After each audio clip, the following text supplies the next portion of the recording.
Hi, lovelies. So I decided I was going to do my top 10 favorite books at this moment in time because everyone knows that's subject to change. The first book I have is Stolen by Kelly Armstrong. It's the second book. The thing I love about this is Elena and Clayton. Honestly, it's just a really interesting relationship to me. I also just really love her writing. She's an amazing author, in my opinion. And this was also the first book I ever read by her. And I just thought it was pretty fantastic personally. So there's number one. Side note, this is not rated from best to worst or anything like that. These are just the top 10 I picked. The next one is Dead to the World by Charlaine Harris. In this book, this is where Eric and Sookie, their relationship kind of starts after he's cursed by a witch and doesn't remember anything. I just really enjoy her writing style as well. I love Eric. He's my favorite character in this entire series. And I just love seeing this softer side of him that you don't get a lot because of how he is as a character. Although you do get to see his gentler side also later in the books.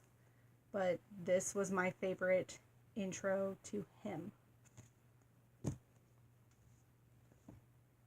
As you can see, there's kind of a theme here. I really like romance books, whether it be paranormal or not.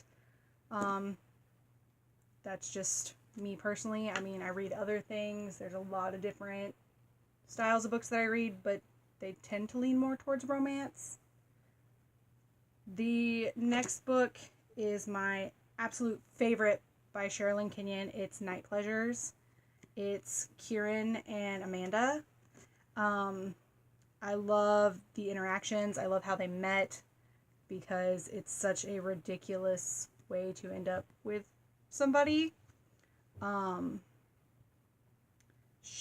Amanda's just a really interesting character, and she's someone I relate to a lot, of being very quiet and introverted and things like that, but you kind of get to see more of her as you read the book. And Kieran is someone that, in my opinion, would just be a very easy person to love, and the way he's presented and the way that they help each other and work with each other to essentially beat the villain of the story just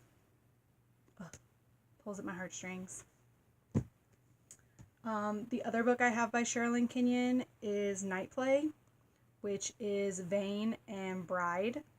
One of the reasons I really like this book is because Bride to me is very realistic as a character. She's not this tiny little docile character. She's a bigger girl, and that's something for me that is very important in books, because a lot of books you get this, she's athletic, she's small, she's tiny, which I have nothing against that, but it's also nice to see the other side of it and show her as like this girl who is sexy and powerful and can get shit done, things like that. I also just really love that he's a wolf. I'm obsessed with wolves, but that's a different thing. It was just one I really loved reading. It's one of my go-tos for rereads. Actually, all of these books are. These are my go-tos when I'm in a book slump. This next book I have loved forever. I read it when I was younger. I was, I don't know, probably 6th or 7th grade, I feel like. This is another romance, but it's a teenage one. It's called Love and Skate. And it's about this girl named Angie who's an artist. She's a skateboarder, and she meets this guy named Carter, who is this rich little spoiled kid, essentially in her eyes, but he's really not. He's actually really sweet and really kind. And I mean, I like the realisticness of it, of learning about them, and kind of the reactions that happen when you find out things about him and about her. When you find out how the stuff within their relationship, things like that. I just think it's a book I would pretty much recommend to anybody who enjoys reading, that enjoys reading romance. I just love that. I love the parents in here and having to live up to that expectation and trying to fight that expectation and get away from it when it's very difficult because of who their parents are. I feel like there are plenty of parents who are actually like this, of this is what you're going to do, this is what it is, and if you don't like it, you can get out, which is a lot of what happens in here with Angie and her father and Carter and his dad. And I just really, for me, I just think that's really interesting and really powerful. This is another young adult book called If He Had Been With Me. It's a story about a boy named Finn and his friend Autumn. And it goes through a lot of their high school years together. And it's from Autumn's point of view. And what essentially happened was she turned into like this little punk princess and he becomes this jock, and how they're still forced to be around each other even though they're on two different paths essentially, and how it works out, and how they kind of still maintain or don't maintain depending on where you're at in the book, without giving away too many spoilers, which I'm trying to not do, but probably should have put a spoiler warning at the beginning. Sorry. I just really enjoy the development in here. And for me, the ending was very shocking. I mean, I guess a lot of people probably thinking about it would have been like, oh, that's very obvious, but kind of once I got sucked into the story, it wasn't something I was expecting. So I will say though, for me, it was a little slow at first, but I kind of pushed through it, and I'm really glad I did. A very, very popular series right now, A Court of Mist and Fury by Sarah J. Maas. I absolutely love this book. I love Reese. I love Feyre. I love Tamlin in here.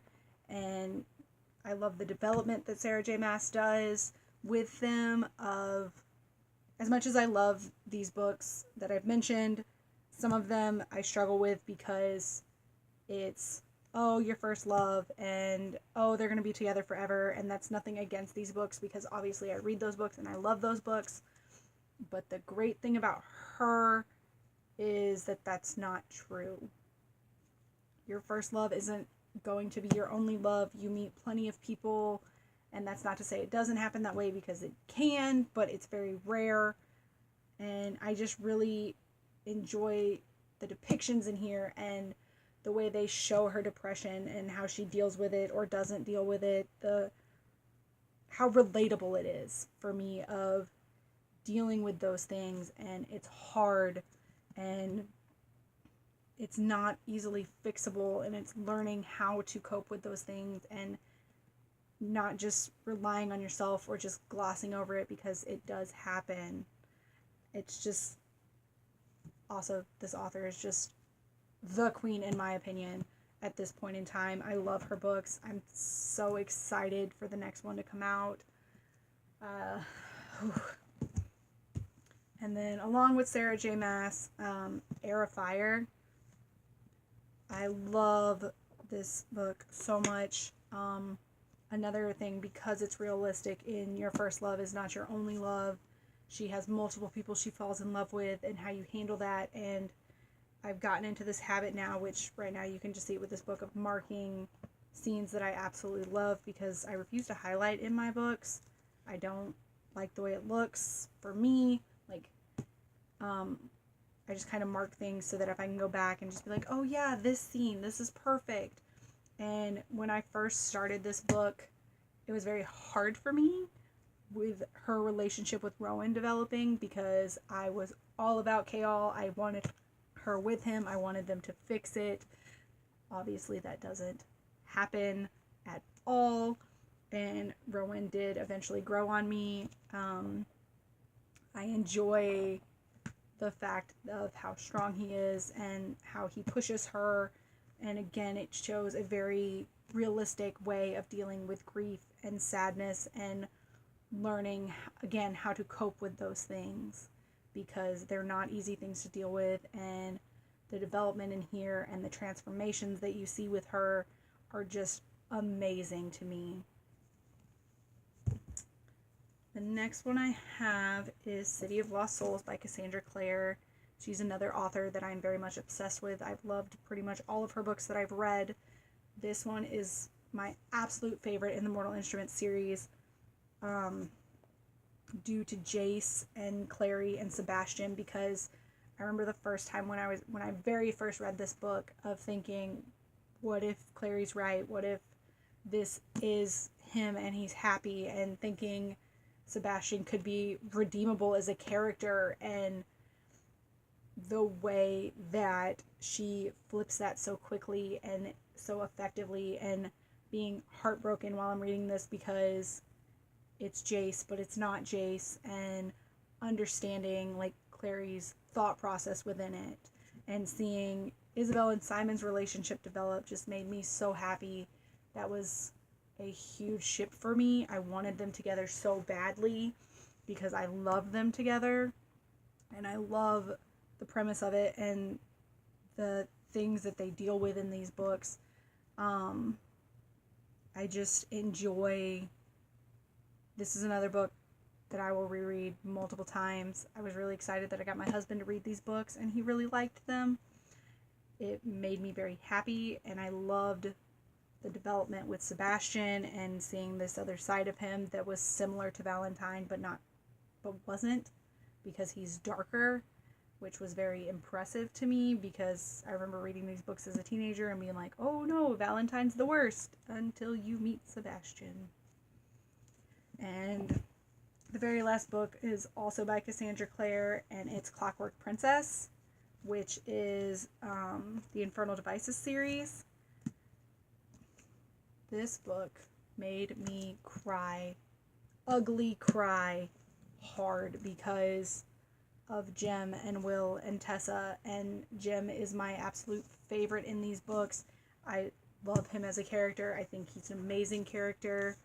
The things that happen in here with Jem and Will thinking he's gone, coming to find out he's a silent brother, which hurt, honestly, for me a lot worse, because you understand why he did it, but you also understand the things that he lost within it. I really enjoy the scene in here where he gets to talk to Tessa about it, and the fact that he's upset about it because he did make her that promise to marry her.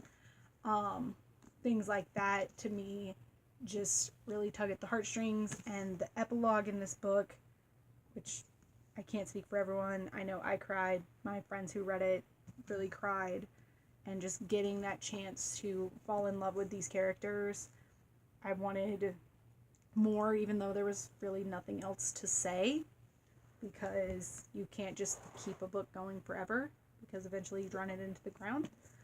But I'm just someone who, and I feel like anyone who reads is like this, you get so invested in these characters and just wanting this book on their life, and the fact that they're happy where nothing goes wrong. And for me, it's just one of those things that these are books I know, even if they do make me cry, because some of them do, even though I know how it ends, I just will always reread them. I'm also a big person who loves to reread books. I know not everyone does, but it's something I really use to help me get out of a book slump. And so it's just very useful. But that's all I have, so I will talk to you guys later. Bye!